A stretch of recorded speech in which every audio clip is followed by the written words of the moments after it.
All right, y'all. Welcome to the Trendsetter podcast. I'm your host, LaTonya Baker. I want to talk about circle of friends. Lately, I've been thinking about, first of all, I have a dope circle. Let me just say that. Lately, I've been thinking about my circle when I was a teenager, what that was like for me. And it wasn't until I wrote my first book about 2 years ago, When She Speaks. And I was being interviewed by the production company about my childhood. They wanted to start with my childhood, and they talked about, they asked me, was there anything I can remember in my childhood that was traumatizing to me? And the first thing I thought about was when I was being molested by my female babysitters. And so when I think about what was happening at that time, I was approximately 6, 7 years old, because I remember being like in the maybe second, third grade. I was in elementary school, and these were people that my mother trusted. There was a younger sister that was a little close to my age, a sister that was probably about 3 or 4 years older than her, and then an older sister that was in the Army. And so when she would come back from the Army, this is when the situations would take place with them molesting me. I did not realize at the time that it was happening, that it was also happening to my little sister. I don't even remember them taking her into the bathroom, which is where they would take me to. And so when I thought about that situation, as I told that story, I thought about how that situation really taught me how to be okay with the people that are supposed to love and support you and care about you, be okay with them also hurting you. And so I grew up choosing toxic female friends. And so in my circle, my way of showing my loyalty to my friends was fighting their battles. And I found myself having to prove myself over and over again. Not that they asked me, I just assumed that I had to. Because when you're supposed to be protected by someone or loved by someone that actually hurts you, I found myself being loyal to them. In my book, I wrote about how I remember the middle sister tried to molest me one day, but the big sister wasn't there. And I looked at her like, no, your big sister is not here. We can't do this. So I was being loyal to my molester. I was lying to my mother. I lied to my mother over 20 years. I hid it from her because of the things that they threatened me with. And so I grew up for years being loyal to the wrong type of people, because I felt like I had to. I felt like I had to be loyal to the people who hurt me. And you would think that going through that experience that I would hate women. So I remember when I was in my 20s, I actually ran into my molester. I was probably about 23, 25. The reason why I remember it being around that age range is because we were going to clubs, and we were finally able to get in clubs where you can be over 21. And so I ran into my molester. I just paid to get into this club. And when I ran into her, I froze up like that 5-year-old kid. And now, mind you, I'm one of the toughest girls in my circle. So me freezing up was just uncommon. I was one of the ones that you got to fight. You got some beef, call Tanya. So me freezing up, my friend noticed it right away. And I'm like, let's just leave. We left, and she was like, what's going on? I was like, I'll explain it to you later. I explained it to her, and she was like, let's go back in. I'm like, no. And she knows I didn't back down from a fight. So this is the one time I was like, I don't want to fight. So I go home the next day, and I call my sister, and I tell her about the situation. And I asked her, I said, did they? And before I can get the question out, she was like, yeah. So at this time, now I'm feeling like as a big sister, I didn't protect my little sister. So I called my mom, and I let her know, and immediately she blamed herself. And I was like, it wasn't your fault, because I hid it. I used to go sit in the back hallways of an apartment complex that we lived in at that time, and I would just kind of like ball up after what happened. I would kind of just ball up in this kind of like fetal position and just like cry, like, this does not feel like this is supposed to be happening. So why is it happening? And to make matters even worse, we moved away, and I was like, I'm free from this. And then we moved back a few years later, and I'm like, oh my God, it's about to start happening again. So by this time, I'm like in the 5th or 6th grade, and I'm just like, in my mind as a kid, I'm like, is there a reason why they're doing this? Did I do something to deserve this? But it wasn't until years later that I started thinking like sometimes people do things because of what happened to them. So in my mind, I'm like, what happened to them? That's why I'm always like, when people are mean or malicious or they do hurtful things, the first thing I ask is, I wonder what happened to them. I wonder, why did they turn out this way? What happened to them? And I used to try to figure out what happened to people. I used to try to help people figure out what happened to them. So, when I think of myself as the adult LB, and me reinventing my circle. The only way that I was able to do that because I had to stop wearing what I was going through. I lacked confidence. I was insecure. I was hurt, and I wore it on my face. So that's who I attracted. So now, me changing up that, me finding my worth, me finding, confidence, that's what I wear, and that's who I attract. So when I was able to reinvent my circle, now some of the people who were in my life 30 years ago are still in my life. Some of the people I had to, let go. But the ones who are here now, it's like a completely different circle. So when I was younger, going through what I was going through, a lot of my friends, I didn't even tell them that this is what I experienced. I just spent so much time trying to prove myself to them. I spent so much time, you would think I would hate women because of what I went through. But instead, I'm like, let me prove myself why I'm so worthy of being your friend, why I'm so worthy of being in your circle. And when I switch that around, I'm like, I shouldn't have to keep proving myself who I am to you. I shouldn't have to keep proving my loyalty to you. And you should be blessed that I'm even your friend. Not to say that I'm tooting my own horn, but people should, if you value yourself, people should see you as a value. So I had to turn all that around. I had to turn it around from let me keep being loyal to, no, I'm your friend. I've shown you who I am, and it's up to you whether or not you want to believe it about myself. But I just think, when we think about circles are so important. Circles tell you a lot about a person. You want to find out who someone is, look at their circle. Because if they're saying there's something else, but their circle is saying the opposite, you should question who that person is. There was a point in my life where, I don't know, you want to be a part of something. You want to be wanted by people. You want to be liked by people. And I think that that's one of the reasons why I dealt with a lot of things. So do you think you being in those circles back then, do you think those circles reflected who you were as a person? I think it was a little bit of both. Like I said, I attracted those type of people. A lot of the females I grew up with, we had some of the same flaws. We both dated, a lot of us dated men who were boys. They were not bringing any value to our life. A lot of teenagers back then, we were having sex unprotected. We shouldn't have been. We didn't have those conversations with our parents like we should have. We were trying to keep up with the trends. We were trying to keep up with the latest fashion. We dealt with insecurities back then. A lot of girls did. A lot of girls still to this day. And I think it's worse now because social media makes it 10 times worse. Most girls, or most people, not even just girls, most people log on to social media and they see somebody they want to look like, and they try to do things to make themselves look like this person. But you got to identify with who you are. Like, we can be our worst critics. Like, I've seen videos and pictures of myself, and I look back and be like, and I'll pick myself apart. I've done it recently. But for some reason, it's really been on my mind to just accept who I am. So, for example, my weight.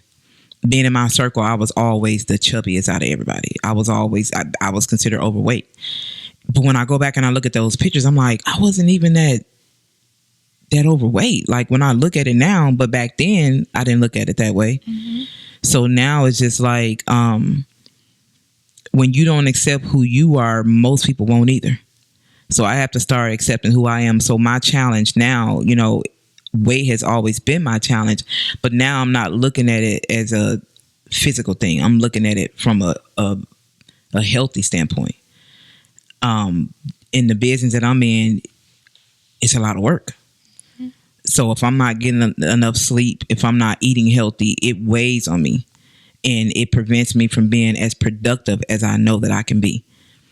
So this morning I got up and I walked at 6 a.m. for an hour. And it felt good to just go walk. After I left there, I went and I ate me some fruit for breakfast. I ate some oatmeal and some fruit. So I felt better after doing something like that versus grabbing a bag of chips or, just grabbing something on the go. That's not healthy for me. It's easy, mm-hmm. but it's not healthy for me. So now I just want everything to line up. I want my mindset to be good. I want to be at peace about things. I want to eat healthier. I want to exercise. Like, I want to take care of this temple before it breaks down. So I'm not looking at things like I used to as a physical thing. Do I like to look good? Yes, I do. But I like to feel good too. And that's what's most important. And I think if I feel good inside, then that'll project how I look outside. So it's all about just changing your perspective or your mindset on how you look at things. Yeah, that's what I was going to say. It sounds like you're talking a lot about mindset.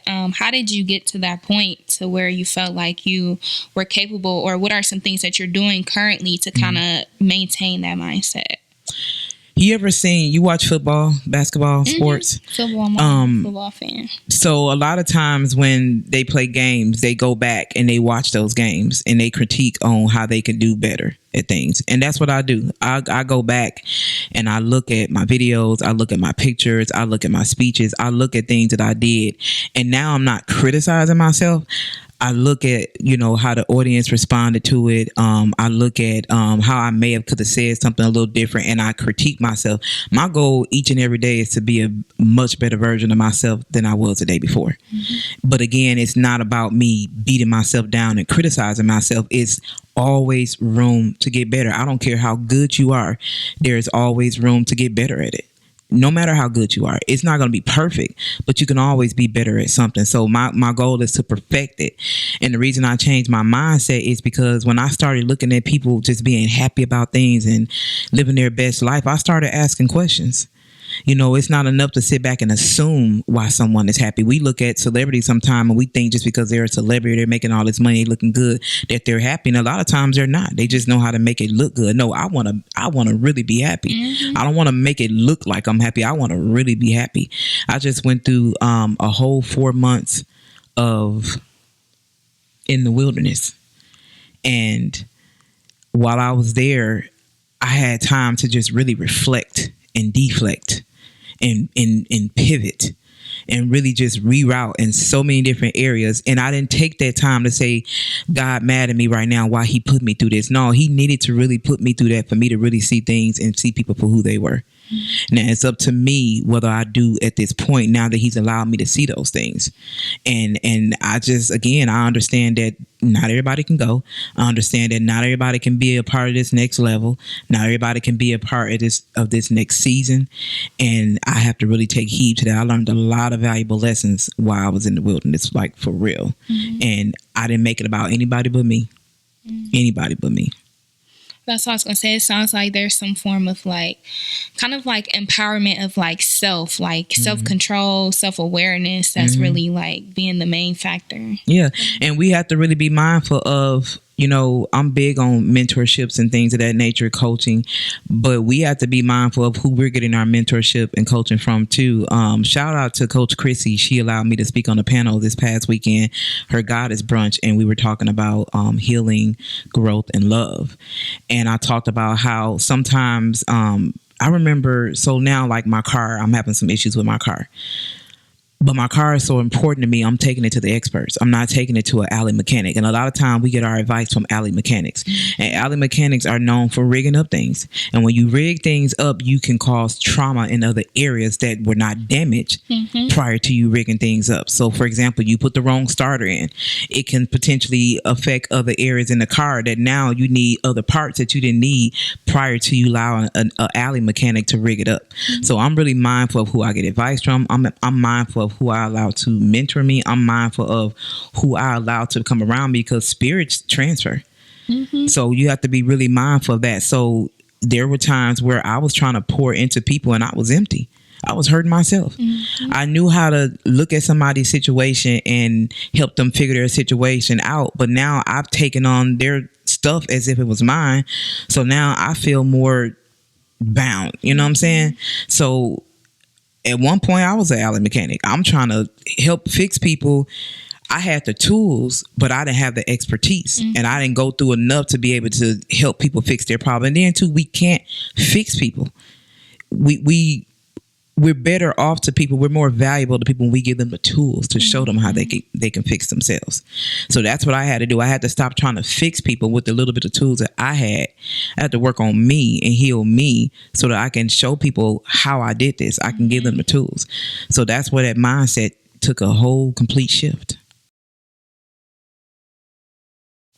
Dating for a 24-year-old, well, I'm actually in a relationship, let me say that, but I feel like now it's kind of hard because I feel like social media has such a huge impact on like how you see things and how things are perceived, like where you're supposed to be in life, who you're supposed to be with, what are they supposed to be doing, what are they supposed to look like, and things like that. I feel like it kind of put this like these unrealistic standards and pressures on people that's my age.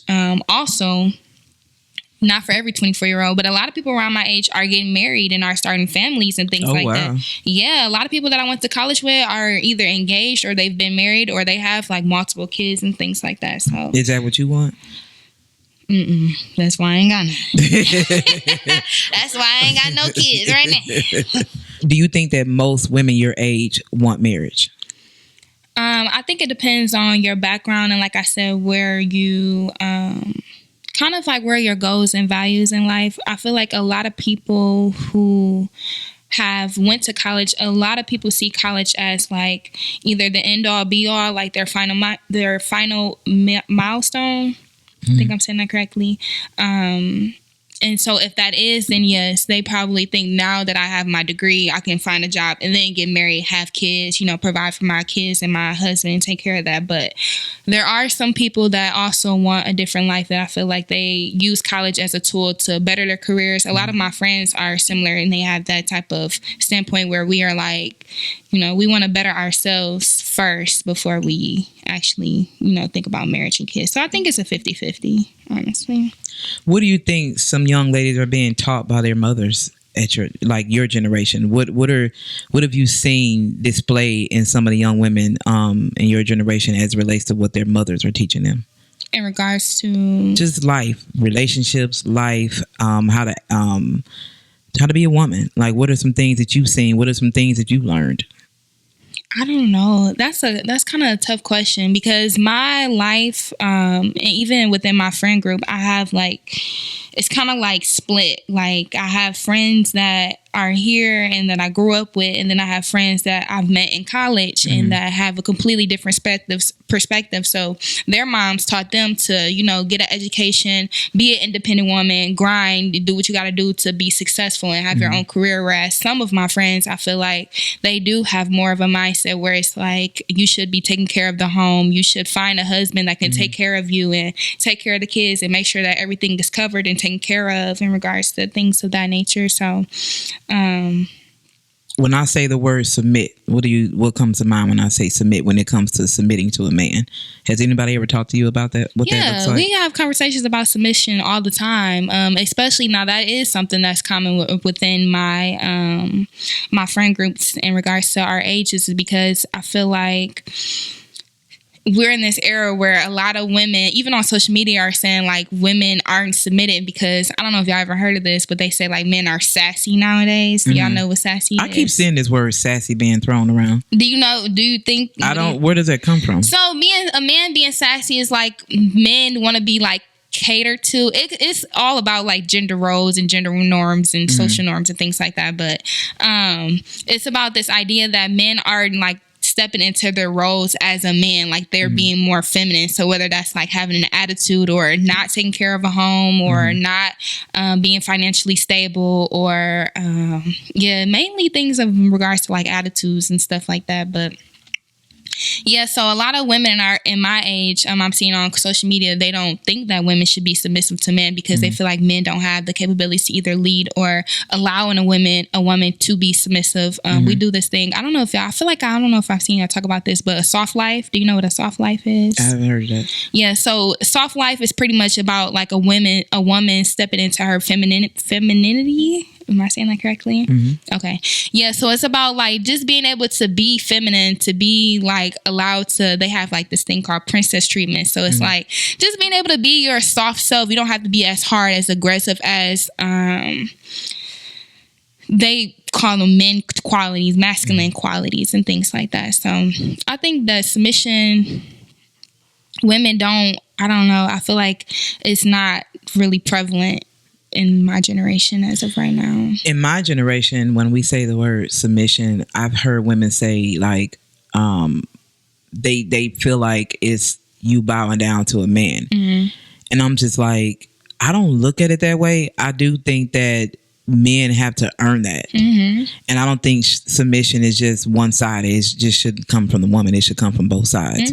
So I've really been studying and learning and making myself more available to just learn more about how men communicate. And so in me learning that, I'm learning that men just want us to meet them where they are. They want us to accept them for who they are and not change them. And I think that that's fair. But I think it's both sides. We should accept who we are and not trying to change each other. And I think that we need to start having more conversations ahead of time before we commit to a relationship. Because sometimes we don't even discover who someone is until we've got into a relationship. And then we think because we're there, we have to stay there. I think it's okay to change your mind. I think that when you feel like you love someone and then you get to know them more, you realize, I don't even think I love you. I think I was in love with the idea of loving you. I'm guilty of that. I've been guilty of being in love with the idea of loving someone and then realizing that, oh man, I didn't love you. And you realize that when you're tested, if it's so easy for you to walk away, you probably were not in love with that person. It's too easy for you to walk away because love is unconditional. Love will put you in a position to where you stay and you work it out and you try to figure out, how do we even get to this point? And I think a lot of marriages and relationships fail because people are just ready to give up. And instead of talking to the person that they have the issue with, we go talk to other people who are usually not even qualified. So when I think about the word submission, I think that a person definitely has to have the qualities for me to be able to submit to him. And when I say that, I mean be a leader, be an initiator, be a supporter, be a provider, be someone that I can talk to and that I can trust.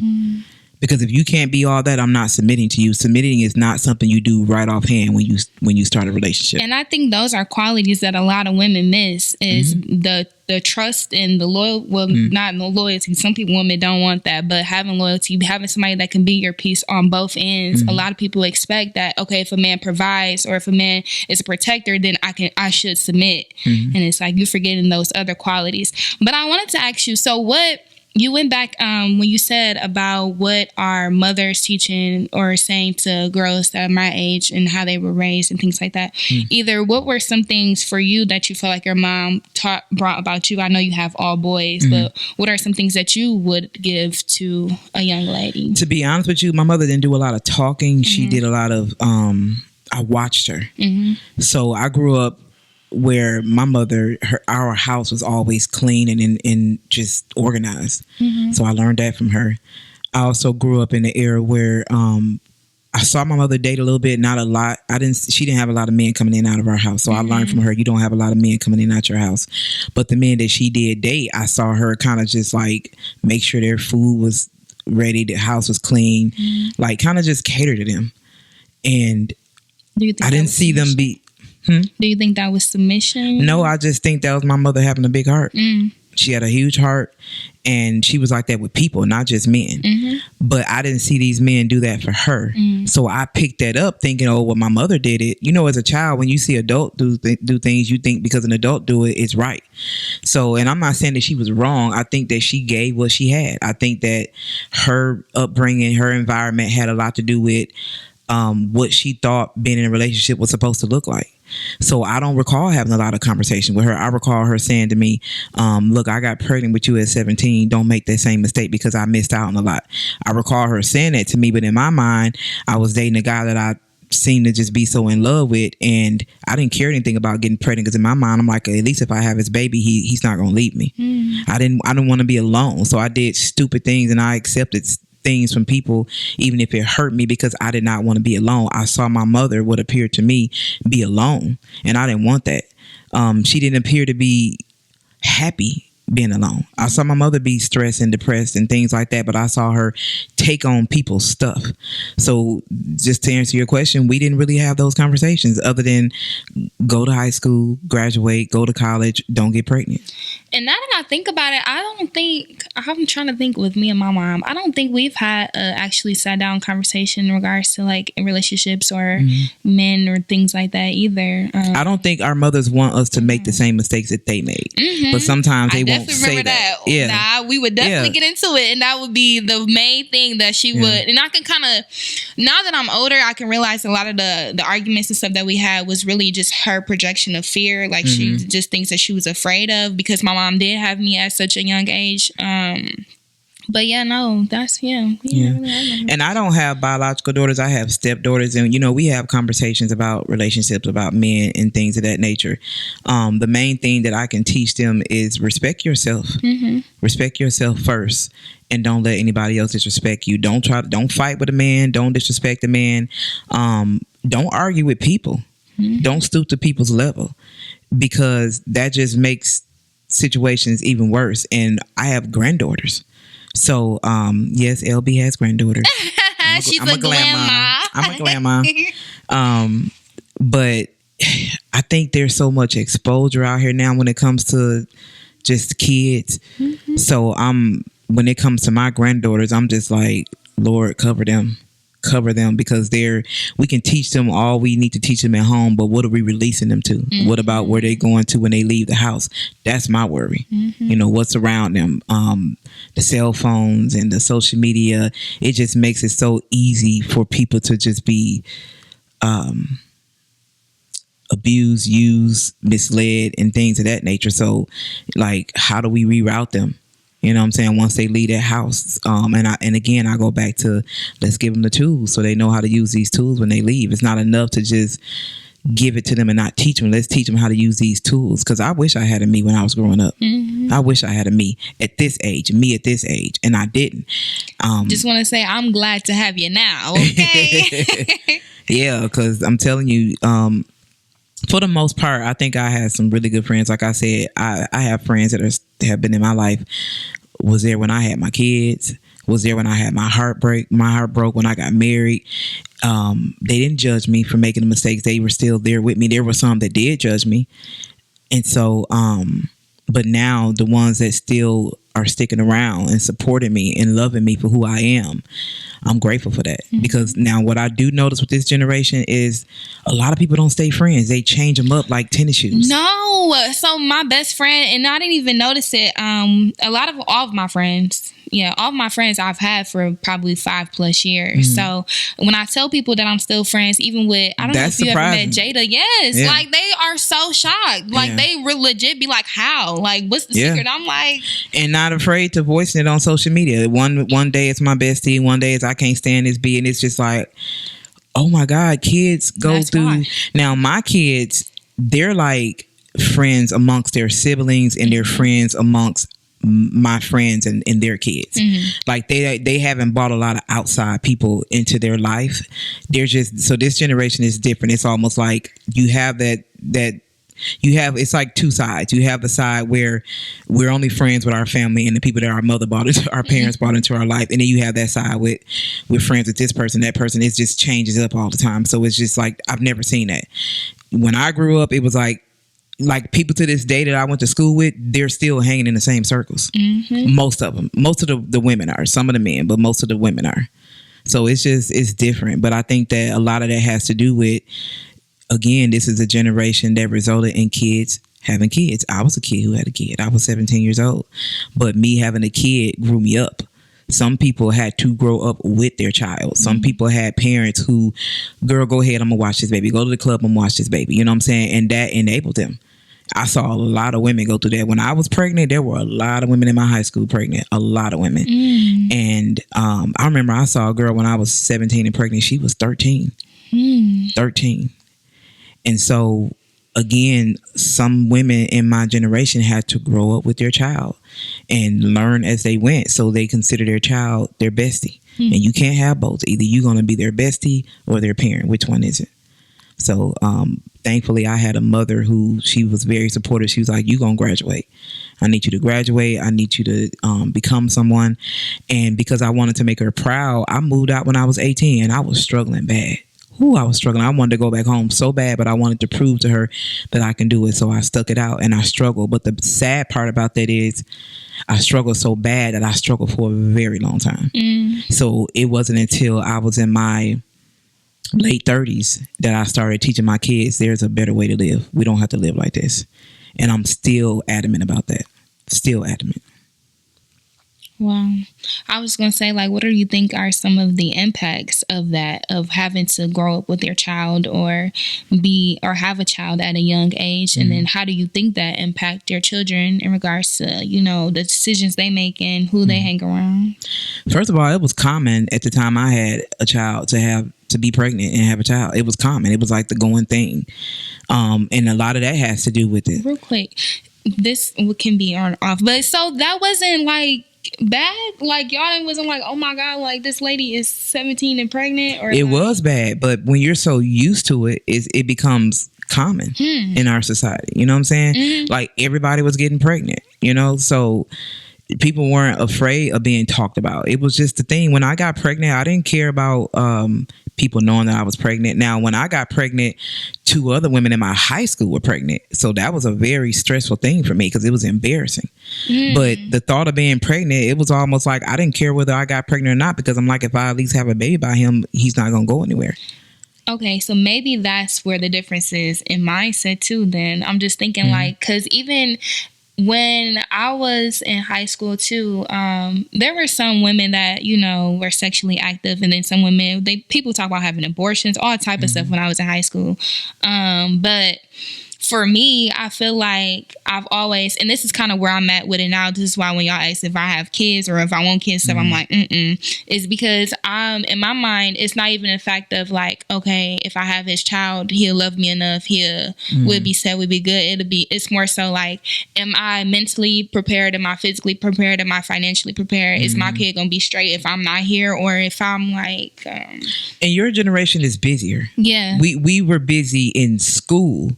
Y'all are busy in like trying to find yourself, trying to find your purpose, trying to explore a career. Like more people in your generation are becoming entrepreneurs at an earlier age. They may not have all the tools to do it, but they like how being a boss looks. So most of them don't want to walk around. They don't think it's cute walking around with a baby on their hip. But yeah, that's what I noticed. A lot of women in your generation is more it's more important how they look. They don't want to mess their shape up. They like their hair, they like their nails, they like their makeup. Y'all are more into things that we were not into. What's unfortunate about that is a lot of programming in schools have been taken away versus what was available when we were in school. Like that, we had the performing arts, we had sports, we had all that. Yeah, we had all that. So now you all don't have as much as we had.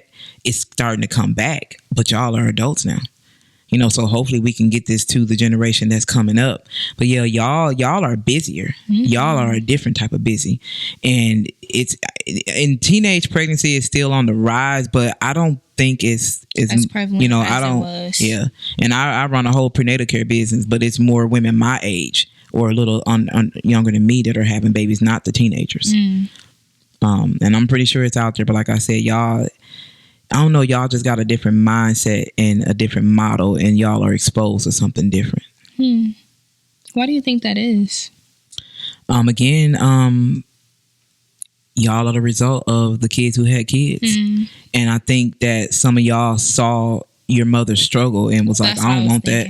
Like I do not want that. That's no, for sure. See, that's me, I didn't know my mother was struggling. I thought that it was common to live check to check. I thought it was common to move around from house to house. I thought that was part of being an adult. I didn't know it was struggle, and I adapted that. So now y'all know it's y'all know it's struggle because more people are talking about it.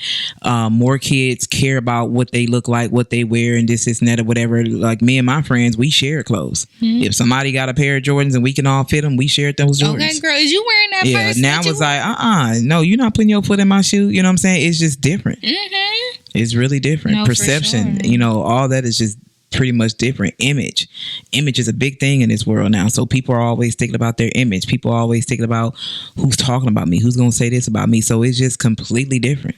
And I don't know if that makes it worse or not, but it's completely different.